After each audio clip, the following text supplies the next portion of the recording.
Bohemian Rhapsody was one of the most anticipated films of 2018, and it received multiple nominations for the Golden Globes, BAFTAs and Oscars, which meant it was more than just a commercial success. The Academy awarded it for Best Leading Actor, Film Editing, Sound Editing and Sound Mixing, the latter two being the reason why in this video essay I will be analyzing the soundscape of this motion picture. This came as no surprise, with its focus being the revolutionary band Queen, and especially their frontman Freddie Mercury. This gave the sound department a lot of room to play with because of the importance of music in this film and the numerous layers of audio involved.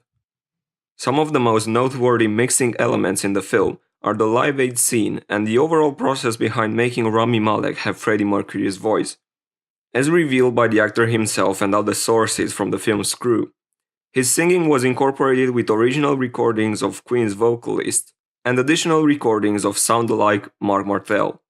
This was especially important for parts of the film where the character was singing a cappella and no archive material was available. For example, in the scene where he auditioned to join the band.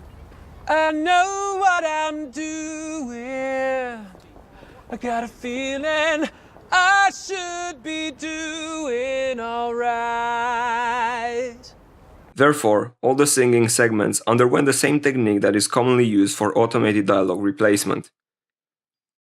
Nina Hartstone, who was also in charge of the ADR for Gravity, revealed that it was as difficult as brain surgery and Isotope RX software was needed to blend the three voices. Meticulous editing had to be done in order to make Malek achieve a seemingly perfect lip sync, but it would have been impossible without his performance correctly imitating the mouth movements to correspond with the strength of the voice.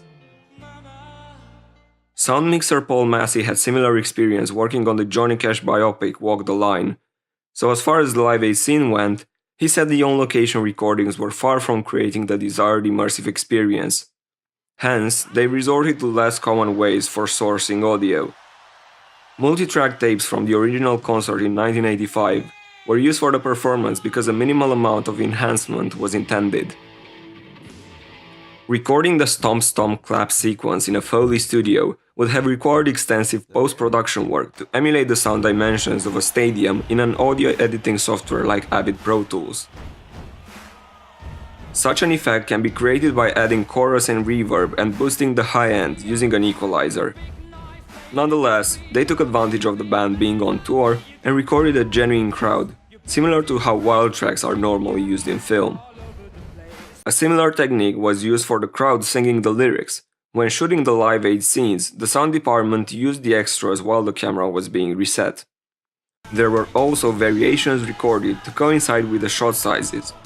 For instance, individual voices were recorded to match with the close-up angles.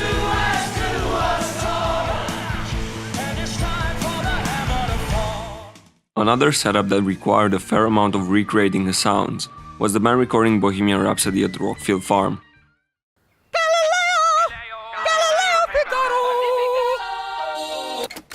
How was that? Higher. Can you go a bit higher? If I go any higher, only dogs will hear me. Try.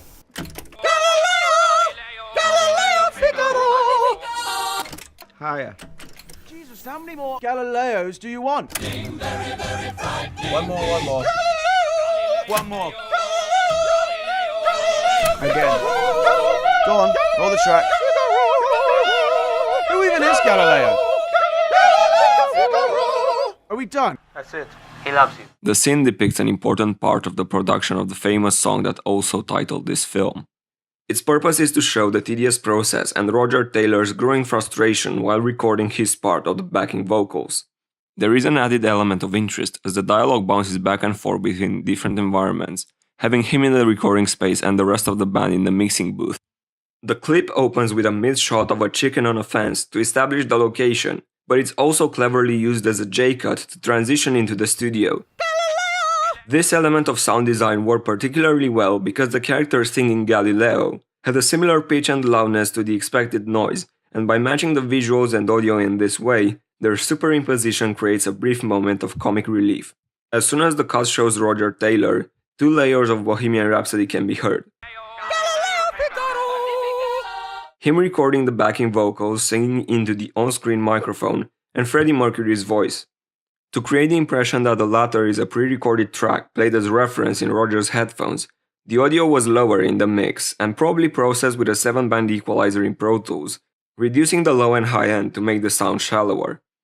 In this way, the song isn't part of the soundtrack but is instead a component of the narrative. This idea is further emphasized in the next shot when the aural dimension changes.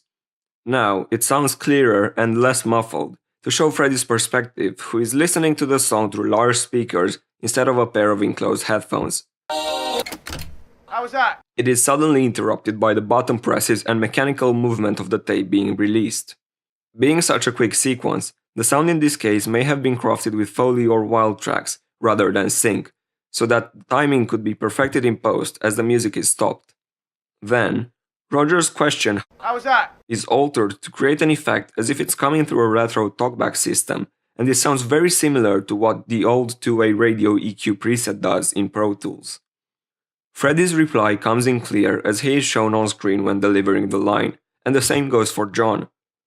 The communication device is made more evident when Roger's lines come in as J-cuts, but with the audio changing its medium and from being processed to being clean. Jesus, how many more Galileos do you want? When we see Brian May, Roger's voice is muffled as he is off screen, and when we see him, it sounds clear, generating an accurate sense of the sound's position. The close-ups of the recording equipment highlight the convincing set replica of the farm studio where Queen recorded their album. Alongside these shots, the sound design is minimalistic but almost exaggerates their realism, as it is mostly diegetic and follows conventions for film audio. For instance, in this close-up when Freddie restarts the tape, the button press and whirring were recorded from a short distance.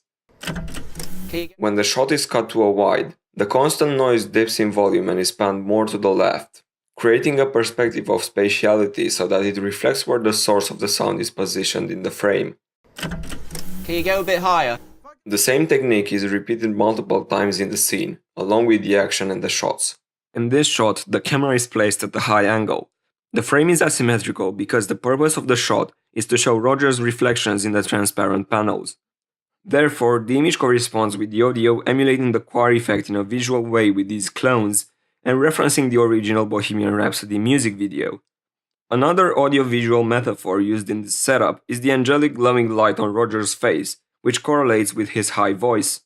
In contrast with the hyper-realism of the diegetic sound design in the beginning of the scene, there are more and more layers of Roger's recordings and the backing vocals overlapping towards the end of the sequence.